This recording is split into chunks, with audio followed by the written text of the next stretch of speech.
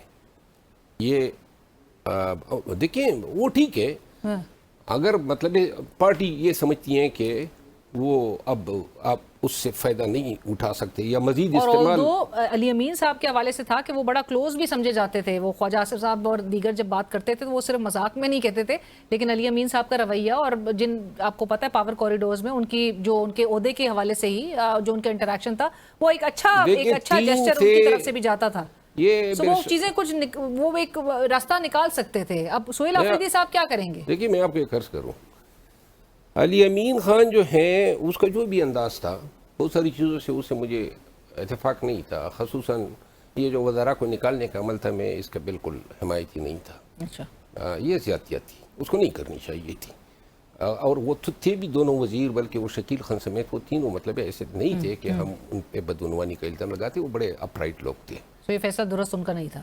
نہیں تھے، سیاسی طور پہ درست نہیں تھے، اور ویسے ہی وہ پارٹی کے یہ عاقب خان جو ہیں، اور عاطف خان یہ خان کے سن 95 کے تو ساتھی ہے، تو اور میں نے میری خواہش تھی کہ ان کے درمیان صلح ہو جائے۔ اب آپ دیکھ رہے ہیں نا، علی امین خان اٹھا ہیں تو یہ دوسرا گروپ اب نئے وزیر اعلیٰ کے تو گروپنگز تو کہا جا رہا تھا پہلے سے ہی کلیئر تھی، سہیل آفریدی صاحب ڈیلیور کر سکیں گے، اور خان صاحب کی اس پچ پہ ہی اہم بات میں کہنا چاہتا تھا، علی امین خان جو تھا، اور ایک اور شخص کا نام بھی لے لیتا ہوں، بیرسٹر گور صاحب کی جب آرمی چیف سے ملاقات ہوئی، اور آپ کو یہ سن کے حیرت ہوگی کہ یہ 2 لوگ ہی تھے جن کو آرمی چیف پسند کرتے تھے، موجودہ فیلڈ مارشل عاصم منیر صاحب، ہاں، علی امین صاحب کو اور بیرسٹر گور صاحب کو۔ بیرسٹر گور، اور یقین کریں کہ ایک میٹنگ میں یہ آپ کو کس نے کہا؟ مجھے ایک شخص نے کہا کہ محسن نقوی صاحب کی طرف منہ کر کے آرمی چیف نے کہا کہ آپ نے ان کو بتایا کہ میں اس کا ایڈمائرر ہوں، کہ اور شاید یہ بھی کہا کہ جب بھی ٹی وی پہ آپ کا بیان آتا ہے تو میں والیوم بڑھا دیتا ہوں کہ سن لو کہ آپ کیا کہہ رہے ہیں۔ یہ علی امین صاحب کے لیے کہہ رہے تھے؟ یہ بیرسٹر گور صاحب کے لیے کہے تھے، لیکن علی امین خان کے لیے بھی ایسے ہی میٹنگوں میں انہوں نے ایسی باتیں کی تھی کہ جس سے دیکھیں علی امین خان کی ایک خوبی تھی نا کہ وہ اسٹیبلشمنٹ کے ساتھ اس جنگ میں جو وار آن ٹیرر ہے وہ سیم پیج پہ تھے، اس نے کوئی پرابلم نہیں پیدا کیا۔ اور ایک بات اور بھی تھی علی امین خان کی، 2-3 باتیں تھی، اس کی قیمت بھی شاید اس کو چکانی پڑی۔ یہ جو پی ٹی آئی کے ساتھ جن لوگوں نے زیادتیاں کی، اسٹیبلشمنٹ ان کو پروٹیکٹ کر رہی تھی، اور علی امین خان نے کوئی ایسا ہاتھ ان پہ نہیں ڈالا۔ یہ وہ توازن تھا، یا وہ متوازن طریقے تھے جس کی وجہ سے وہ اپنی حکومت چلانے میں کامیاب ہوا۔ علی امین صاحب دیکھیں نا، اب وہ اچانک آپ کہتے ہیں پاکستان میں اگر آپ کہ یعنی اس کو ماننا ہوگا چاہے کوئی لاکھ کہے. میں خود بڑا مطلب ہے کہ قانون کی حکمرانی کا بڑا ایک حمایتی ہوں، لیکن آپ کے اس نظام میں جو کردار اسٹیبلشمنٹ نے ادا کیا ہے، تاریخ ہماری لبریز ہے، تو وہ جس طرح آپ کا وجود ہے نا، تو وجود میں اگر آپ کو شوگر ہو جائے، جس طرح مجھے ہے ڈائبٹیز، تو ڈائبٹیز میں آپ نے دوائیوں کے ساتھ ساری عمر زندہ رہنا ہے، دوائیاں کھانی ہے. اور اگر آپ ڈائبٹیز کو یہ دیکھ لیں یہ بیماری نہیں ہے، تو ڈائبٹیز جو ہے آپ کو میٹھے سے روکتی ہے، آپ کو ورزش پہ جو ہے مجبور کرتی ہے. تو ان ادر ورڈ جو ہے یہ بہت سے معاملات میں آپ کو ہیلدی بھی رکھتی ہے. تو یہ میں اور یہ بیرسٹر گور جو ہے، بیرسٹر گور کے بارے میں بھی شاید آپ کو یہ ایک بات میں عرض کر دوں نا، بیرسٹر گور اور عمر ایوب خان یہ دونوں پی ٹی آئی کے الگ ترتیب چیئرمین اور سیکرٹری جنرل بنے. مارچ میں دوبارہ الیکشن کرایا اور اپریل میں مارچ میں ہی انہوں نے الیکشن کمیشن سے رجوع کیا کہ پی ٹی آئی کو آپ ایکنالج کر دیں اور اس کو سرٹیفائی کر دیں. اپریل میں ہی انہوں نے فیصلہ کیا دوسرے گروپ نے کہ نہیں، ہم نے ان کو چیئرمین نوٹیفائی نہیں کرنے دینا ہے. تو پی ٹی آئی کی طرف سے بنڈاری صاحب نے لاہور ہائی کورٹ میں ریٹ کر دی اپریل 2024 میں کہ جی یہ ان کو چیئرمین نہ بننے دیں. تو انہوں نے سٹے لے لیا. پاکستان تحریک انصاف نے اپنے چیئرمین کے خلاف، وہ سٹے آج تک ہے گور صاحب کے خلاف، گور اور عمر ایوب خان یعنی اس اپنی پارٹی کے انٹرا پارٹی الیکشن کے خلاف. اب اس کا ایک فائدہ تو ان قریب آ رہا ہے، انٹرا پارٹی الیکشن، یہ جو پارٹی لیس الیکشن ہو رہے ہیں لوکل گورنمنٹس کے، تو جنوری میں جتنے لوگ غیر جماعتی بنیادوں پہ منتخب ہوں گے جو ٹاپ 9 آئیں گے، تو اس کے بعد جو ہے اور ریزرو ملا کے 16 کسی بھی یو سی میں، وہ لوگ جا کے الیکشن کے بعد کوئی پارٹی ضرور جوائن کریں گے. ظاہر ہے تو پی ٹی آئی ہے ہی نہیں قانون میں. تو اگر کوئی لوگ پی ٹی آئی سے وابستہ ہزاروں لوگ جیتیں گے بھی، کدھر کس چیز کو میں شمولیت کریں گے؟ اور وہ یہی اسٹے ہے، اس کی مہربانی ہے. اور یہ وہ اندرونی خلفشار اور چپکلش اور یہ ریشہ دوانیاں ہیں کہ جس کی وجہ سے پاکستان تحریک انصاف پے در پے غلط فیصلے سو پی ٹی آئی کو مزید آپ کہہ رہے ہیں کہ اس کا ڈینٹ جو ہے وہ اگلے لوکل گورنمنٹ الیکشنز میں بھی نظر آئے گا پڑتے ہوئے. مروت صاحب، آج 2 لسٹ سامنے آئی ہیں پی ٹی آئی کی. ایک سلمان اکرم راجہ صاحب جو سیکرٹری جنرل ہیں پاکستان تحریک انصاف کے، ان کی کل ملاقات کے حوالے سے، اور دوسری لسٹ سینیٹر علی ظفر صاحب جو کہ پارلیمانی لیڈر ہیں پی ٹی آئی کے سینٹ میں، ان کی جانب سے 6 افراد کے نام ہیں، جس میں سے سلمان اکرم راجہ صاحب کہتے ہیں، سہیل آفریدی صاحب، بابر سلیم سواتی صاحب، اسد کیسر صاحب، جنید اکبر، تیمور خان جھگڑا صاحب، اسد اللہ خان جو کہ صحافی ہیں. اور دوسری لسٹ جو علی ظفر صاحب ہے وہ کہتے ہیں کہ سہیل آفریدی صاحب، جنید اکبر صاحب، شاہد خٹک صاحب، سینیٹر اون عباس بپی، تیمور جھگڑا صاحب اور زار عالم خان صاحب. کون سی لسٹ پہ آپ کو لگ رہا ہے کہ کل عمل درآمد ہوگا؟ اور یہ 2 لسٹیں کیا بتا رہی ہیں پی ٹی آئی کے بارے میں؟ یہ یہی بتا رہی ہے کہ پارٹی میں ہر ایک کو یہ شوق چڑھا ہے.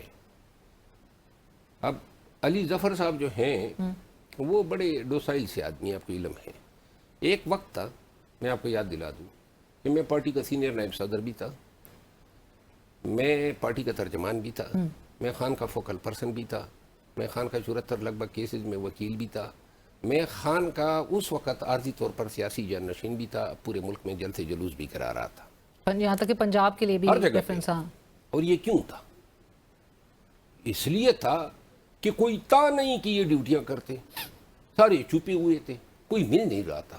بلکہ ایک نام جو آج کل بڑا پدکتا پھرتا ہے، میں نے خان کو مشورہ دیا کہ پنجاب اور کے پی میں اور مرکز میں ہم اپنے ترجمان مقرر کر لیتے ہیں، اتنا کام مجھ سے نہیں ہو پا رہا ہے، عدالتیں ہیں، کیسز بنانے ہیں، سیاسی کنونشن جلسے، کبھی ادھر بھاگ رہا ہوں کبھی ادھر. تو انہوں نے کہا پھر آپ، تو ہم نے سوچ کے 2-3 نام دیے. خان صاحب نے کہا چلے جی ان سے بات کر کے ان کو نوٹیفائی کر دیں. وہ نام بتانا پسند نہیں کریں گے؟ نہیں، ان میں سے نام تو نہیں بتاؤں گا کیونکہ آج کل بڑے لیڈر بنے ہوئے ہیں. تو میں نے وہ ایک شخص حضرت جو تھے انہوں نے نمبر چینج کیا ہوا تھا ڈر کے مارے، کوئی آسٹریلیا کا نمبر کسی نے دیا اس کا. واٹس ایپ پہ جب ان سے رابطہ ہوا تو میں نے کہا خان صاحب کی خواہش ہے. اس نے کہا یار تم میرے دشمن ہو، خان کو بتاؤ میرا رابطہ ہی نہیں ہوا.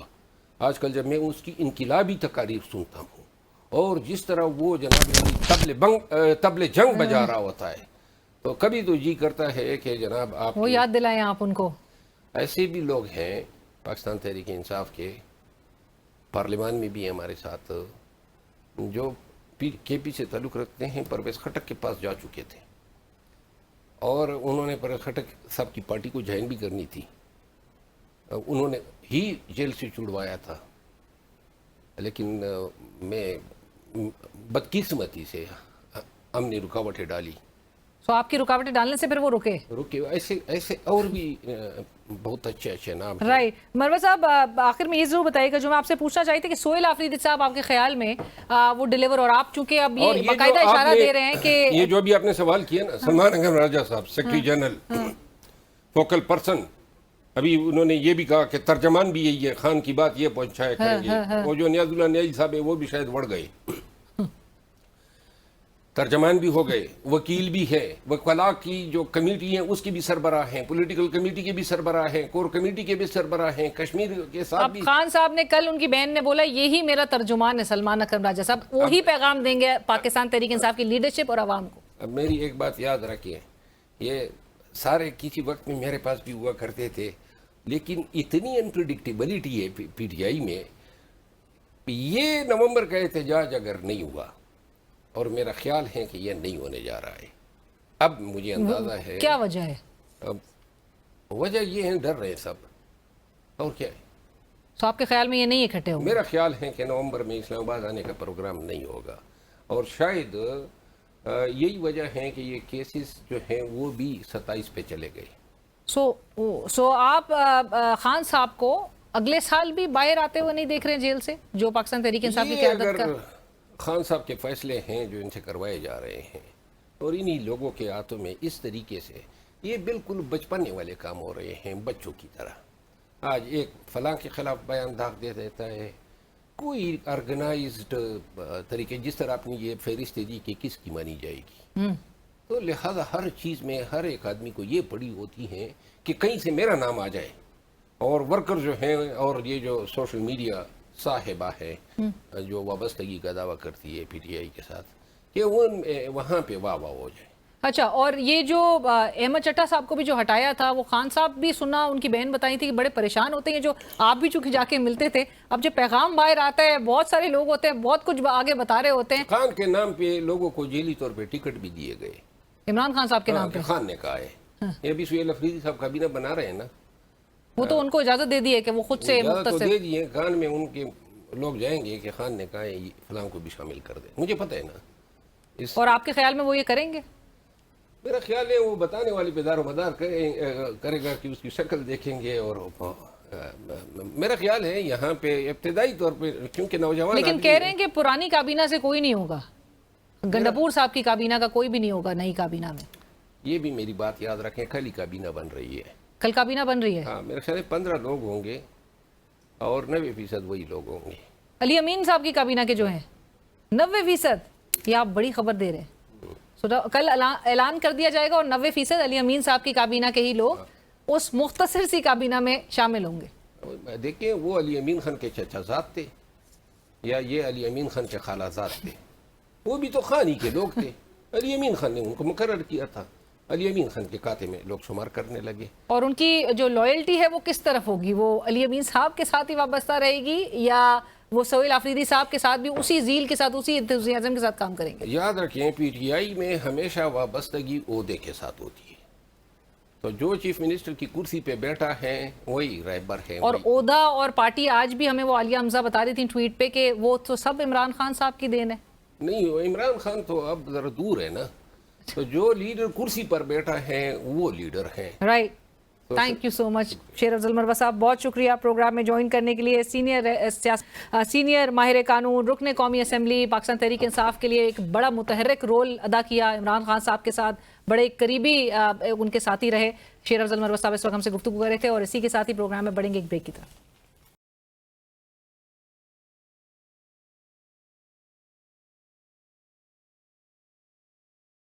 ہمیں جوائن کری ڈاکٹر ہما بقائی صاحبہ, expert on international affairs. Doctor صاحبہ السلام علیکم, تھینک یو فار جوائننگ اس, بہت شکریہ. ڈاکٹر صاحبہ, فرینڈلی کنٹریز کے کہنے پہ بھی, میڈیٹرز کے کہنے پہ بھی ہم نے یہ موقع مذاکرات کے حوالے سے ان کو دے کر دیکھ لیا.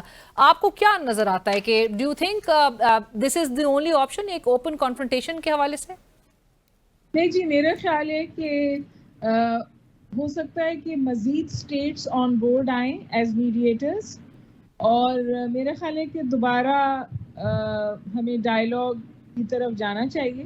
دیکھیے پاکستان بڑا ملک ہے, بہت زیادہ طاقتور ملک ہے بمقابلہ افغانستان, اور وہ ڈائریکٹ کانفرنٹیشن ہمارے ساتھ سہار نہیں سکتے. ٹھیک ہے, اس وقت انہوں نے تھوڑا ایلیمنٹ آف ایروگنس کی ڈسپلے کیا ہے, نان سیریسنس کو بھی ڈسپلے کیا ہے, اور ہمیں یہ بھی پتہ ہے کہ جو کالز وہ کہتے تھے کہ ہم قندھار اور کابل کر رہے ہیں, اس میں سے کچھ کالز جو تھی وہ نیو دہلی بھی جاتی تھیں. لیکن افغانستان کی جو حکومت, سو کالڈ حکومت ہے, اس کو کوئی ریکگنیشن حاصل نہیں ہے. جو اس وقت افغانستان کی باغ ڈور سنبھالے ہوئے ہیں, ان لوگوں کو یہ سمجھنا چاہیے کہ ان کا جو فیوچر ہے یا جو ان کا مستقبل ہے وہ شاید جڑا ہوا ہے پاکستان کے ساتھ بہتر تعلقات میں. آپ کو پتہ ہے کہ اس وقت جو چمن بارڈر پہ صورتحال ہے, وہاں کنٹینرز کی لائن پہ لائن لگی ہوئی ہے. افغانستان لینڈ لاک اسٹیٹ ہے. یہ جو ایگزسٹنگ لوگ ہیں ان کی کمزور حکومت ہے, ان کا کنٹرول نہیں ہے, اور یہ پاکستان کے ساتھ بیٹل فیلڈ میں نبر آزما نہیں ہو سکتے. اور اس کی سب سے بڑی وجہ یہ ہے کہ طالبان کبھی بارڈر وار کر ہی نہیں سکتے. پاکستان ایک بہت بہتر اور اچھی پوزیشن میں ہے, اور اس کی سب سے اہم وجہ یہ ہے کہ پاکستان نے جو ایشو ہے اس کو انٹرنیشنلائز کر دی. پاکستان کا موقف ہے وہ میڈیٹنگ اسٹیٹس نے مانا ہے. پاکستان کو تواتر کے ساتھ انڈیا کی جو ایک اسپن تھا, ایک پروپیگنڈا تھا کہ Pakistan is a terror sponsoring state, Pakistan victim ہے. ٹیرر اسپانسرنگ تو کہیں اور سے ہو رہا ہے, اور اس کی فنڈنگ کہاں سے ہو رہی ہے یہ بھی مجھے آپ کو پتہ ہے. تو ایکسپوز ہوا ہے انڈیا بھی, اور ایکسپوز ہوا ہے افغان طالبان بھی, اور اسی لیے یہ ٹاکس انکنکلوسیو رہی. یہ ٹاکس کنکلوسیو ہو جاتی اگر پاکستان جو تھا اس کا موقف واضح اور سخت اور رزلٹ اورینٹڈ نہ ہوتا. ہم نے کچھ چیزیں ایسی کور ٹیبل پہ رکھی جس میں وہ ثبوت بھی شامل ہیں جو پوری دنیا میں دیکھے کہ بتاتے ہیں کہ اس میں ملوث ہے ٹی ٹی پی, جس کو سرپرستی حاصل ہے طالبان کی, اور ایک انڈیا کا فائنینشیل سپورٹ اور نیکسس ہے. یہ تو ہم نے انٹرنیشنلی ایکسپوز کر دیا ہے. ڈاکٹر صاحبہ, آپ نے جس طرح سے آغاز میں کہا تھا کہ مزید مذاکرات کی سٹیجز دیکھی جا سکتی ہیں اور سٹیٹس جو ہیں اس میں اور بھی اس میں انٹروین کر سکتے ہیں, سو ڈو یو فیل کہ قطر اور ٹرکی جو کہ جن کا کافی ایک انفلوئنس نظر آتا تھا افغان طالبان پہ, وہ بھی بہرحال although they like you said they agreed with our terms, اور جو ہم ایک ڈیمانڈ جو ہماری تھی اس کو بڑا جسٹ اور ایک فیئر ڈیمانڈز تصور کیا جا رہا تھا, بٹ ان اینی کیس وہ بھی ان کو اس پیج پہ یہ الائن کرنے میں ناکام نظر آتے ہیں. سو آپ کو لگتا ہے اس آپشنز کو بھی ایگزاسٹ کرنے کے بعد اس میں سعودی عربیہ, کیونکہ وزیر اعظم آج ہی واپس پہنچے ہیں, سعودی عربیہ کا آپشن یا امریکی صدر بھی چونکہ ایک ثالثی کی آفر کر چکے ہیں, تو وہ بھی آپشنز دیکھے جا سکیں گے؟ دیکھیے سعودی عرب زیادہ واضح طور پر سامنے آ سکتا ہے, چائنا آ سکتا ہے. چائنا کوائٹ ڈپلومیسی میں آلریڈی انوالوڈ ہے. چائنا اور رشیا دونوں یہ نہیں چاہتے کہ پاکستان اور افغانستان کے بیچ میں کوئی ایکٹیو وارفیئر ہو. اس ایکٹیو وارفیئر کی ریپرکشنز جو ہیں وہ ریجنل ہو سکتی ہیں. پھر ایسی اسٹیٹس کا مداخلت ہو سکتی ہے جو نہ چائنا کو ایکسیپٹیبل ہو نہ رشیا کو ایکسیپٹیبل ہو. تو پاکستان بھی افغانستان سے جنگ نہیں چاہتا ہے. پاکستان ایلیمنٹ آف فورس کو یا جنگ کو نیگوسیشن ٹیبل سے ہٹا نہیں رہا ہے, لیکن ڈائیلاگ بھی چاہتا ہے, سیاسی حل بھی ہر سین ملک, ہر انٹرنیشنل لا کو ماننے والا ملک جو ہے وہ نیگوسیشنز کے تھرو ہی کانفلکٹ ریزولوشن چاہتا ہے. اور اگر آپ جنگ بھی کر لیں تو جنگ سے اسٹیبلش کرتی ہے پوزیشننگ, اور اس کے بعد تو بات چیت ہی ہوتی ہے. تو میرا خیال ہے کہ ہوپ فلی اگر طالبان اس بات کو ریئلائز کرتے ہیں کہ یہ جو ان کی ایروگنس ہے اور یہ جو ان کا کیجول ایٹیٹیوڈ ہے اور یہ جو ان کی ایویسو ٹیکٹکس ہیں, یعنی مدعے سے توجہ ہٹانے ڈیویٹ کا کرنے کے بالکل برابر ہے. بٹ ڈاکٹر صاحبہ یہ بھی مجھے ضرور آپ سے پوچھنا ہے کہ وزیر دفاع خواجہ آصف صاحب جو کہ ان ٹاکس میں پاکستان کو ریپرزینٹ کر رہے تھے، وہاں پر موجود تھے، ان کی جو وہ آج ٹویٹ کا میں نے حوالہ دیا اور اس میں بڑے لوگ کہہ رہے ہیں کہ وہ بڑی ایک سخت اور بڑی اگریسو ایک وہ الفاظ انہوں نے استعمال کیے، جہاں پر وہ یہ بھی کہتے ہیں، وہ بڑی وارننگز انہوں نے دی کہ let me assure them that Pakistan does not require to employ even a fraction of its full arsenal to completely obliterate the Taliban regime and push them back to the caves for hiding. Do you feel کہ وزیر دفاع کو بھی کچھ مطلب اس حوالے سے بھی ٹویٹ کرنے کے وقت بھی، کیونکہ تنقید یہی کی جا رہی ہے کہ ڈپلومیٹک ایک ذرا لینگویج میں یا ڈپلومیٹک چینل کے تھرو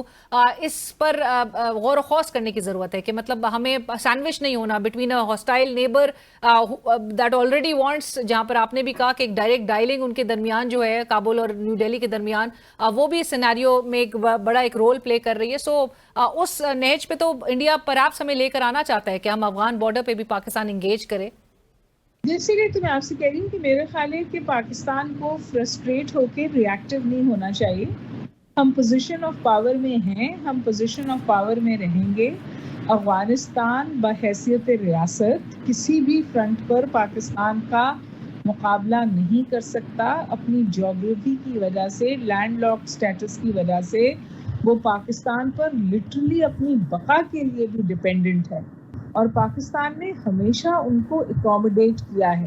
تو اچھا تو یہ ہوگا کہ وہ انڈیا کا مہرہ نہ بنے اور ایک انفارم چوائس جیسے کہتے ہیں نا وہ کرے، اور سوچ سمجھ کے اس تنازع کو بھی آگے بڑھائے. ایسا نہ ہو کہ پاکستان کی تحمل کی رسی ٹوٹ جائے. اور ابھی میرا نہیں خیال کہ پاکستان چاہتا ہے کہ صورتحال بگڑے. پاکستان چاہتا ہے کہ کچھ ایشورنسز آ جائیں افغانستان کی طرف سے، جو دینا ان کے لیے مشکل نہیں ہے، علاوہ اس کے کہ وہ کچھ اس حوالے سے کرنا ہی نہیں چاہتے. Right, but like you mentioned کہ اگر بگیسٹ بینیفیشری ایون وزیر دفاع بھی کہہ رہے ہیں کہ اگر وہ انڈیا ہے تو پھر تو یہ بہت پیچیدہ ہی ایک معاملہ نظر آ رہا ہے. ڈاکٹر ہما، لاسٹ میں سیز فائر جو غزہ میں ہے اس سے متعلق بھی آپ سے پوچھنا چاہوں گی. ایک کچھ خبریں جس طرح سے آ رہی ہیں کہ پاکستان بھی اس پیس کیپنگ ٹروپس میں جو ہے وہ ایک اپنا ایک کنٹریبیوشن پاکستان کی بھی ہوگی، اگرچہ اب تک کوئی حتمی فیصلہ اس طرف سے پاکستانی سائڈ سے نہیں سامنے آیا ہے، پر سیز فائر کی بڑی بلیٹنٹ اسرائیل کی جانب سے وائلیشن کی جا رہی ہے. 104 سے زائد جو ہے وہ بتائے جا رہے ہیں فلسطینی شہید کر دیے گئے ہیں. یہ آپ کیسے دیکھ رہی ہیں؟ دیکھیے، آپ کو بالکل یہ سیز فائر کتنے دن چلا؟ 4 یا 5 روز چلا، اور اس کے بعد اسرائیل نے وائلیشن کر دی اور بحالت مجبوری اس نے سیز فائر بھی کیا تھا. اس کی نیت کبھی بھی صاف نہیں تھی. تو جیسے ہی ان کے یرغمالی واپس ہوئے، ڈیڈ باڈیز واپس ہوئی، وہ ایک دفعہ پھر اگریشن اور وائلنس پہ آ گئے. دیکھیے، اگر پاکستان پیلسٹینینز کے اور اس ظلم کے لمحے میں کوئی مدد کر سکتا ہے تو اس میں کچھ حرج نہیں ہے، لیکن it should happen with in the boundaries of international law. تو پیس کیپنگ فورس پاکستان نے بہت ہمیشہ انتہائی اہم کردار ادا کیا ہے یونائٹڈ نیشنز کی پیس کیپنگ میں. افریقہ میں کیا ہے، بوسنیا میں کیا ہے، کئی جگہ کیا ہے. تو اگر یونائٹڈ نیشنز کی آسپیشیز کے تحت کوئی پیس کیپنگ فورس بنائی جاتی ہے اور پاکستان اس میں اس کا حصہ بنتا ہے اور اس سے پیلسٹینینز کی جان بخشی ہوتی ہے، وہاں پہ امن آتا ہے، کم از کم وہاں کھانے اور پانی کی ترسیم شروع ہو جاتی ہے، تو پاکستان پیچھے نہیں ہٹے گا. لیکن پاکستان شوڈ آلسو ریممبر کہ اس کے ایک انٹرنل ڈائنامکس ہیں، اور پاکستان کو اس طور نہ دیکھا جانے لگے کہ وہ اسرائیل کو کام کر رہا ہے. پاکستان کو اس طور نہ دیکھا جانے لگے کہ وہ حماس کو ڈسارم کرنے کے لیے پیلسٹائن پہ گیا ہے، جس کی بارہا پریزیڈنٹ ٹرمپ حوالہ دیتے ہیں. تو Pakistan should also make an informed choice, اور وہ دیکھے کہ وہ فلی پروٹیکٹڈ ہو اپنے ملک میں بھی، اور وہاں جا کر بھی جب وہ اس پیس کیپنگ کا فورس کا حصہ بنے، اسٹیبلائزنگ فورس کا حصہ بنے. آپ کو پتا ہے کہ ٹرکی کے لیے تو منع کر دیا ہے اسرائیل نے. Right. I think we should pick our sides carefully. Right. Thank you so much, Dr. Huma. اور اسی کے ساتھ ہی پروگرام کی ٹیم علینا شکری کو اجازت دیجیے. اللہ حافظ.